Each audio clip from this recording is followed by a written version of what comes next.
Eco ಆಗ್ತದ. ಸ್ವಲ್ಪ ಎಲ್ಲ ಸೈಲೆಂಟ್ ಇರಪ್ಪ.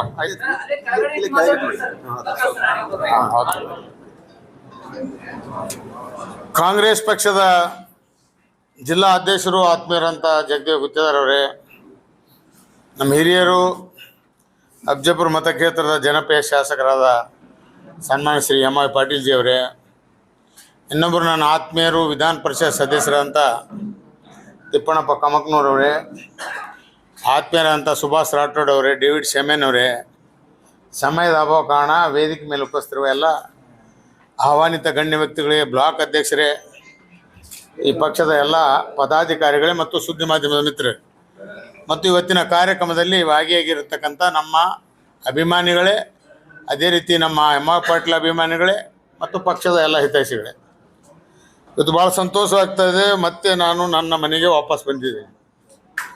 2018ರಲ್ಲಿ ಕಾರಣಾಂತರದಿಂದ ಪಕ್ಷಕ್ಕೆ ರಾಜೀನಾಮೆ, MLA ಸ್ಥಾನಕ್ಕೆ ರಾಜೀನಾಮೆ ಕೊಟ್ಟು ಭಾರತೀಯ ಜನತಾ ಪಾರ್ಟಿ ಸೇರಿದೆ. ಸುಮಾರು 6 ವರ್ಷ ಅಲ್ಲಿ ಯಾವ ರೀತಿ ನಾನು ಜೀವನ ಕಳೆದಿದ್ದೇನೆ ನನಗೆ ಗೊತ್ತು. ಉಸಿರುಗಟ್ಟುವಂಥ ವಾತಾವರಣ ಇತ್ತು.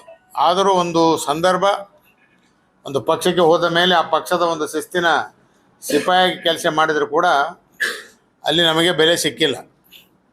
ಆದರೂ ಸ್ವಾಭಿಮಾನದ ಮನುಷ್ಯ ಇರೋದರಿಂದ ನಾವು ಭಾಳಷ್ಟು ತಾಳ್ಮೆಯಿಂದ ಯಾವ ಒಂದು ಪಕ್ಷದಲ್ಲಿದ್ದಾಗ ಆ ಪಕ್ಷಕ್ಕೆ ನಿಷ್ಠೆಯಿಂದ ನಾವು ಕೆಲಸ ಮಾಡಿದ್ದೀವಿ. 1985ರಲ್ಲಿ ಮೊದಲನೇ ಬಾರಿ ನಾನು MLA ಆಗಬೇಕಾದ್ರೆ ಸನ್ಮಾನ್ಯ ಶ್ರೀ ಎಂ.ವೈ. ಪಾಟೀಲ್ ನಾವು ಅದೇ ಕಾಂಗ್ರೆಸ್ ಪಕ್ಷದಲ್ಲಿದ್ದೆವು. ಅವ್ರದ್ದು ಆಶೀರ್ವಾದದಿಂದ ನಮ್ಮಪ್ಪ ಪ್ರಥಮ ಬಾರಿಗೆ 85ರಲ್ಲಿ MLA ಆಗಿದ್ದೇನೆ. ಮುಂದೆ 89ರಲ್ಲಿ ಅವರು ನಾವು ನೇರ ಸ್ಪರ್ಧೆ ಮಾಡ್ತಕ್ಕಂಥ ಒಂದು ವಾತಾವರಣ ಬಂತು. ಆಮೇಲೆ ನಂತರ ಅನೇಕ 6 ಬಾರಿ ನಾನು ಅಫಜಲ್ಪುರ ಮತಕ್ಷೇತ್ರದಿಂದ ಶಾಸಕನಾದರೂ ಕೂಡ ಅದರಲ್ಲಿ 4 ಬಾರಿ ಕಾಂಗ್ರೆಸ್ ಪಕ್ಷದ ಶಾಸಕನಾಗಿದ್ದೇನೆ. 2 ಬಾರಿ ನಾವು ಪಕ್ಷೇತರ ಇದ್ದಂಗೆ, ಅದು ಕರ್ನಾಟಕ ಕಾಂಗ್ರೆಸ್ ಪಾರ್ಟಿ ಮತ್ತು ಜನತಾದಳ ಟ್ರ್ಯಾಕ್ಟರ್ ಚಿನ್ಮೇಲೆ ದೇವೇಗೌಡ ಪಾರ್ಟಿಯಿಂದ ಆರಿಸಿ ಬಂದಿದ್ದೆ. ಎಂ.ವೈ. ಪಾಟೀಲು ನಾವು ಇವತ್ತು ಒಂದಾಗಿ ಒಂದು ಪಕ್ಷದ ವೇದಿಕೆ ಮೇಲೆ ಸಂತೋಷದಿಂದ ಈ ಪಕ್ಷದಲ್ಲಿ ನಮ್ಮನ್ನು ಅವ್ರು ಬರಮಾಡ್ಕೊಳ್ತಾ ಇದ್ದಾರೆ, ನಾವು ಪ್ರೀತಿಯಿಂದ ಕಾಣ್ತಾ ಇದ್ದೀವಿ. ಅಂದರೆ ಇದು ಕರ್ನಾಟಕ ಇತಿಹಾಸದಲ್ಲಿ ಯಾವ ಕ್ಷೇತ್ರದಲ್ಲಿ ಈ ರೀತಿಯ ಸಂಬಂಧ ಸಿಗಲ್ಲ. ನೀವು ಅವರು ಶಾಸಕರಿರ್ಬೋದು, ನಾವು ಶಾಸಕರಿರ್ಬೋದು, ಆಡಳಿತ ಮಟ್ಟದಲ್ಲಿ ಏನಾದರೂ ಅವ್ರದ್ದು ಫೈಟ್ ನಡೀತಿತ್ತು. ನಾನು ಕೆಲಸ ಮಾಡದೇ ಇದ್ದಾಗ ಅವ್ರು ಚಾಟಿ ಏಟು ಬಿಡ್ತಿದ್ರು, ಅವ್ರ ಕೆಲಸ ಮಾಡದೇ ಇದ್ದಾಗ ನಾನು ಚಾಟಿ ಏಟು ಬಿಡ್ತಿದ್ದೆ. ಆದರೆ ವೈಯಕ್ತಿಕ ಸಂಬಂಧಗಳು ನಮ್ಮ ಭಾಳ ಆತ್ಮೀಯವಾಗಿದ್ದು ಮತ್ತು ಇಲ್ಲಿ ಕೂಡ ನಾನು ಇವತ್ತು ಕಾಂಗ್ರೆಸ್ ಪಕ್ಷದಲ್ಲಿ ಬಂದಿದ್ದರೆ ಎಂದರೂ ಯಾವುದೇ ಕಂಡೀಷನ್ ಮಾಡಿ ಎಂ.ವೈ. ಪಾಟೀಲ್ ಸರಿಸಿ ನನಗೆ MLA ಟಿಕೆಟ್ ಕೊಡ್ಬೇಕಂತ ಕಂಡೀಷನ್ ಮಾಡಿಲ್ಲ.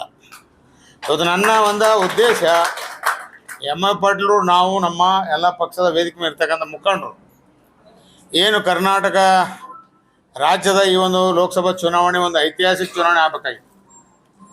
ಏನು ಎಲ್ಲಿ ನೋಡೋದಲ್ಲಿ ಕೂಡ ಇವತ್ತು ಭಾರತೀಯ ಜನತಾ ಪಾರ್ಟಿ ಏನು ಅಬ್ಕೆ ಬಾರ್ 400 ಪಾರ್ ಅನ್ನೋಂಥ ಘೋಷಣೆಯನ್ನು ಮಾಡ್ತಾಯಿದ್ದಾರೆ. ಆ ಕಾಲ ಈಗಿಲ್ಲ, ಭಾಳ ಬದಲಾವಣೆ ಆಗಿದೆ. ಅಬ್ಕೆ ಬಾರ್ 400 ಅಲ್ಲ 200 ಪಾರ್ ಆಗೋದನ್ನು ಕೂಡ ಭಾಳ ಕಷ್ಟ ಇದೆ. ಅಂಥ ಒಂದು ವಾತಾವರಣದಲ್ಲಿ ಇವತ್ತು ನೋಡಿ, ನಮ್ಮ ಕುಟುಂಬ ಹೊಡೆದ್ರ ಬಗ್ಗೆ ನಮ್ಮ ಜಗದೇವರು ಹೇಳಿದರು. ನಮ್ಮ ಮನೆ ಹೊಡಿತಕ್ಕಂಥ ಕೆಲಸಗಳು ನಂದು ಒಂದೇ ಅಲ್ಲ, ಭಾರತೀಯ ಜನತಾ ಪಾರ್ಟಿಯಲ್ಲಿ ಅನೇಕ ಈಗಿನ ಹಿಂದಿನ ವಿಧಾನಸಭೆ ಚುನಾವಣೆಗಳನ್ನು ನೋಡಿದಾಗ ಅಣ್ಣತಮ್ಮರಲ್ಲೇ ಜಗಳ, ಅತ್ತಿ ಸೊಸೆಯಲ್ಲೇ ಜಗಳ, ನಾನಾ ರೀತಿಯ ಗೊಂದಲದಲ್ಲಿ ಟಿಕೆಟ್ ಒಬ್ಬರಿಗೆ ಕೊಟ್ಟರೆ ಅವ್ರಿಗೆ ಎದುರೇ ಒಬ್ರಿಗೆ ಎತ್ತಿ ಕಟ್ಟತಕ್ಕಂಥ ಒಂದು ಕುಟುಂಬ ಇರ್ತಕ್ಕಂಥ ಕೀಳುಮಟ್ಟ ರಾಜಕಾರಣ ಕರ್ನಾಟಕ ರಾಜ್ಯದಲ್ಲಿ ನಡೆದಿದೆ. ಇವೆಲ್ಲ ನನ್ನ ಮನಸ್ಸಿಗೆ ಭಾಳ ಬೇಜಾರಿತ್ತು. ಮಲ್ಲಿಕಾರ್ಜುನ ಖರ್ಗೆ ಅವರು ನಮ್ಮ ಒಂದು ಸಂಬಂಧ ಭಾಳ ಆತ್ಮೀಯ ಸಂಬಂಧ, ಒಂದು ಕುಟುಂಬ ಸಂಬಂಧ ಇದ್ದಂಗೆ.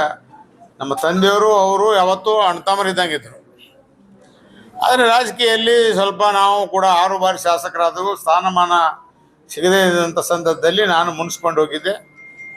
ಆದರೂ ಇವತ್ತು ಕಾಲ ಕೂಡಿ ಬಂದಿದೆ. ಅವರ ಜೊತೆಗೆ ಸಮಾಲೋಚನೆಯನ್ನು ಮಾಡಿ ಇವತ್ತು ಅವರು AICC ಅಧ್ಯಕ್ಷರಾಗಿದ್ದಾರೆ. ಮಲ್ಲಿಕಾರ್ಜುನ ಖರ್ಗೆ ಅವರು ಕಲಬುರಗಿ ಜಿಲ್ಲೆಯ ಒಬ್ಬ ಧೀಮಂತ ನಾಯಕ, ರಾಜ್ಯದ ಧೀಮಂತ ನಾಯಕ ಅಷ್ಟೇ ಅಲ್ಲ, ಇವತ್ತು ಭಾರತದ ಒಂದು ಧೀಮಂತ ನಾಯಕನಾಗಿ AICC ಅಧ್ಯಕ್ಷರಾಗಿದ್ದಾರೆ. ಇವತ್ತು ನಮ್ಮ ಕಲಬುರಗಿ ಜಿಲ್ಲೆ ಪ್ರತಿಯೊಬ್ಬರು ನಮ್ಮದೆಲ್ಲರ ಜವಾಬ್ದಾರಿ ಇದೆ. ಈ ಬಾರಿ ಈ ಲೋಕಸಭಾ ಚುನಾವಣೆಯಲ್ಲಿ ನಮ್ಮ ಆತ್ಮೀಯರಂತ ರಾಧಾಕೃಷ್ಣವರು ನನ್ನ ಸಂಬಂಧ ಭಾಳ ಆತ್ಮೀಯರು.